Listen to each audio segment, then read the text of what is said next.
Wires of the CCTV cameras near Dilsukhnagar in Hyderabad were cut 4 days ahead of the terror strike. That is what police sources are now telling us. There was a CCTV camera there.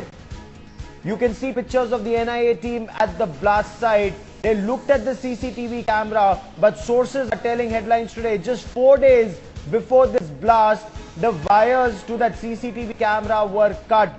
That was the level of planning that went into this blast at Dilsukhnagar. Pictures of earlier this morning when the Union Home Minister Sushil Kumar Shinde visited the blast site. And for more on this story, let me quickly take you across to Hyderabad to headlines today.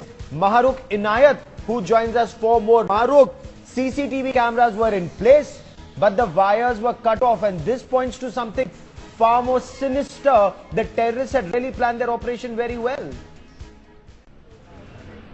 That's right, Gaurav. In fact, the information that had come in, and here we have Sudhir. Sudhir, the information that is coming in to what you had already said was that the CCTV cameras not working.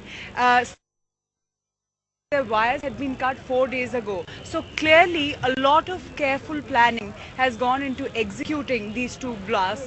They might not be as high in intensity as we've seen in the past, but the planning has been with precision, wouldn't you say? Well, that's what we believe, that perhaps there was some kind of an intention behind the CCTV wires being cut 4 days before. Last night when I spoke to the senior police officer who departed the investigation team, he was really basing his hope on the CCTV, which gives a 360 degree of the entire blast site. It's right in front of the APRCRTC bus stand here in Dilsukhnagar. But now we are told that the CCTV footage will not be available, which means that the police will have to base their entire investigation on forensic evidence that they collect here from the blast site. Which is going to be almost like looking for a needle in a haystack, considering the kind of number of people that you see in this area and how the intelligence, from what we are gathering at this point, has been really very minuscule.